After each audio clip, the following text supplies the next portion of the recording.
Hello, what is up? Fosh Anime bringing you my Summer 2014 Anime Awards. I do this every season after it wraps up. I like to just, go over the whole season as a whole and basically divide everything into different categories that I find fun about the season. And yeah, try to make it a fun award show, have fun with it. So yeah, so just jump right into this. The nominees for Best Bros, which are basically main characters or characters that, did some interesting things this season. The first nomination would be Joseph Joestar from JoJo Part 3. He's just a wacky character and very fun to watch. Second would be Inaho from Aldno Zero, which he's a smart technical dude who's always quick on his feet and he's always thinking about different ways to take out the enemy, and that's pretty cool. I like that for him. Next would be Ko from Our Horror Ride. He was just an interesting character. I mean, near the end they revealed why he is the way he is towards school, and I like what they did, how they showed that, and they kind of wrapped the character up nicely. And yeah, I look forward to seeing more of that. Next nominee is Hinata from Haikyuu, and he's just a hyper kid who's got a lot of drive. He knows what he wants, and knows what he has to work hard for, and he never gives up. I kind of like that for him. Number 5, the fifth nominee would be Nozaki from Gekkan Shoujo, and he's a bit of a scatterbrain. He's not aware of Sakura's feelings for him, and he's just bored by his manga 24 hours, and he goes on, does things with the other characters and uses their I guess what they go through for his manga. So he's very just driven on his manga, and that's cool. He's got his manga is #1 for him. That's cool. And the winner of this category would be Ko from Our Horror Ride. Now I chose him because near the end, in the beginning I didn't really care for him. He was just the guy who hates school, and it's like, this is kind of, I've seen this before, generic character who hates school. But they actually, explain why he's the way he is on the episode. There will be spoilers, we'll go and say that, for Our Horror if you haven't seen it. But they reveal, episode, I think 11 or 10 near the end, where they do a flashback of his childhood when he's I think he's in middle school. But yeah, they reveal his mom has some kind of terminal disease that she's dying, and it doesn't hit him until later that and that was kind of painful for me to watch, because I recently had my own dad. He went to the hospital because of he was diagnosed with cancer.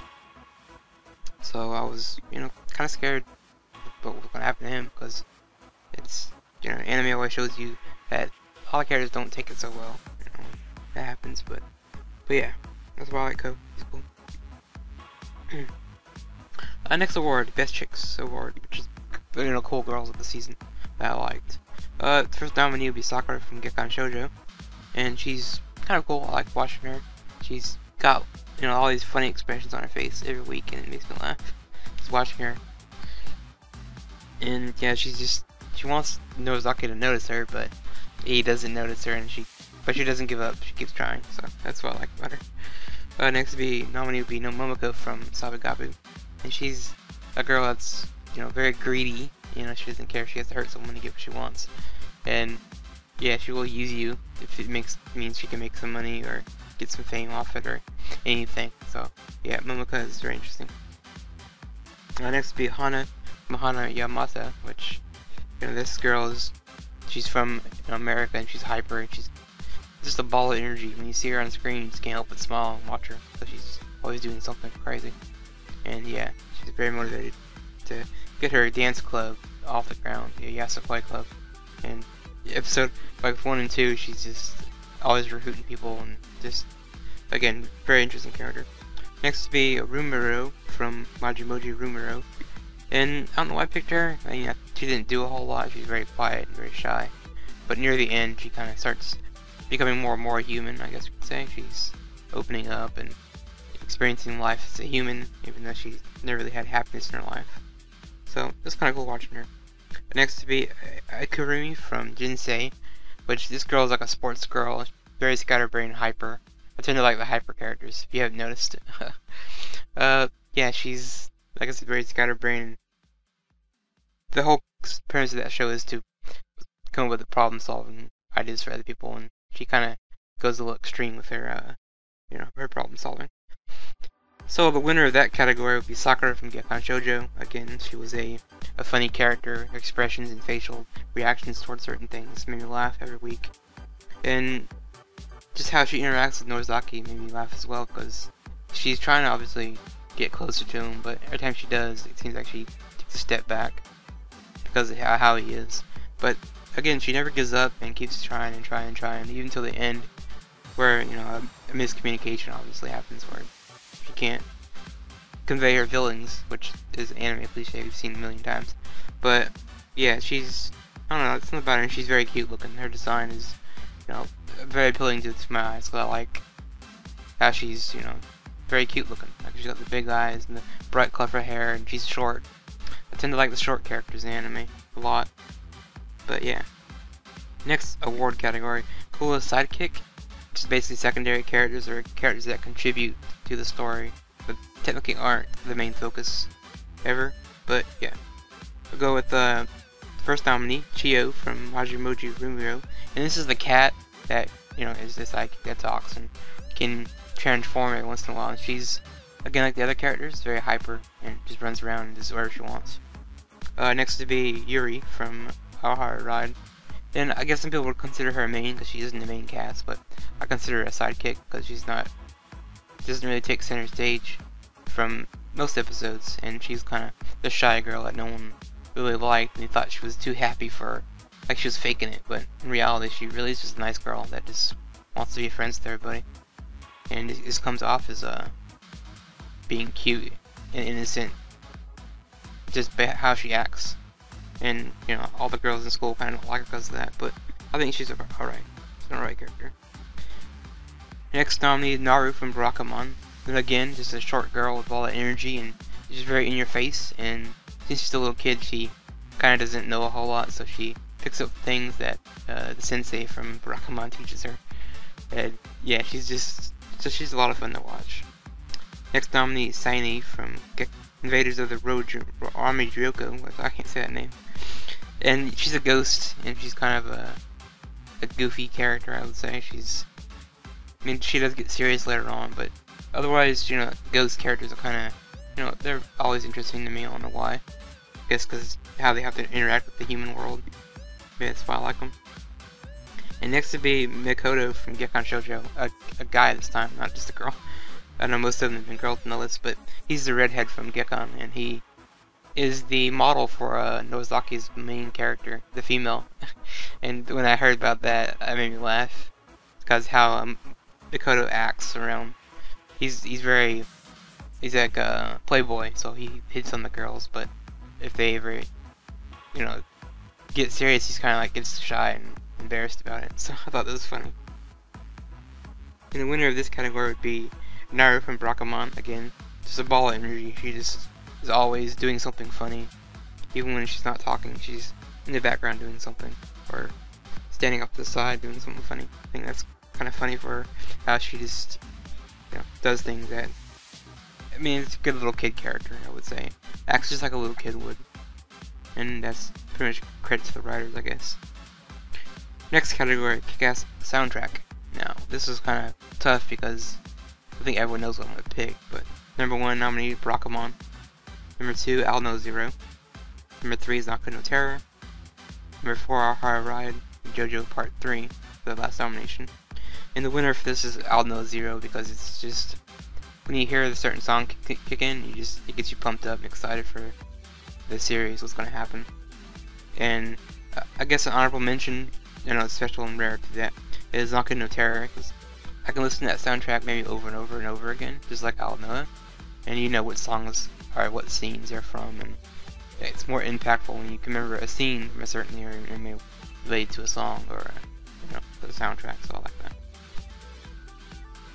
that. Getting near the end, we have the Hilarious Moment Award. These are just certain scenes in certain episodes of anime this season that stand out and made me laugh, and I can still remember them. And it's just I grin every time I think about them. Number 1 nomination, whenever Naru's on screen in Barakamon, like I said, she's just always, always there doing something. Sometimes you get distracted by watching her and not following the dialogue, what's going on. Number 2, Momoko punching people in the face, Sabigabu. Again, she is very violent when she wants to be, and is not afraid to punch people, and I like that. It's rare to see that in a female character, so yeah, that's why it stands out for me. Number 3, Sakura's expressions from Gekkan Shoujo, which, again, I said her preview before, just the faces they use for her character, and she goes all deformed mode. It looks hilarious to me. I don't know why, it just makes me laugh. Number 4, a series no one's probably watching, Gundam-san, which takes the premise of Gundam and turning it into a comedy, which Gundam's always been serious, the original Gundam, so you have Char and Amuro kind of acting like goofballs, which they would never do in the original series. They're very serious. Number 5, last one would be Jinsei, because the club activities, like again, they have to come up with like a solution to someone's problem, and they go all the roundabout way about it. It's kind of funny. And the winner of this category probably be, you know, as much as I want to say Gekkan, it's gonna be Momoko punching people in the face. Just again, like I wasn't expecting that from her. I was expecting her to be this, you know, shy girl that is fun and loving, but she's very violent. So I thought it was kind of funny for her anyway. And those moments stand out when she's punching someone, because it catches you off guard, and you're just like, what? Why'd you hit that person? And it's very funny. And last, not last, but getting close to the end, the Feels Award. Now these are just emotional moments that stand out, that, you know, look, that kind of impactful, you know, that like, leave you, you know, kind of surprised and, you know, a little bit teary-eyed, maybe, I guess you could say that. Number 1, emotional scenes in Hana Manayata, which some people do classify as overly dramatic, but if you have, like, a spoiler for this series, I'll wait a few minutes and say it. Basically, Hana has to go back to America near the end. And the girls up to this point have built this club for dancing, and they're going to dance together in this competition. But, you know, Hana has to go back home to America because she gets to live with her parents that have been apart for quite some time because of her mom's job. So it's, you know, that's a cliche. I saw that coming a mile away. It's in the last shows that do that. But yeah, a lot of emotional scenes in Hana Manayata. It's surprising how many feels you can get from that. I know people hate that word, but I think it's true. Number 2, Ko finding out his mother, you know, has a deathly disease. Again, that was just something that hit me pretty hard in real life, because, like I said, it reflects on a lot of things I went through in the past maybe 3 months, 2 months with my own dad. So yeah, it was kind of touching. I like how they did that without making it too sappy for Ko to realize what's going on.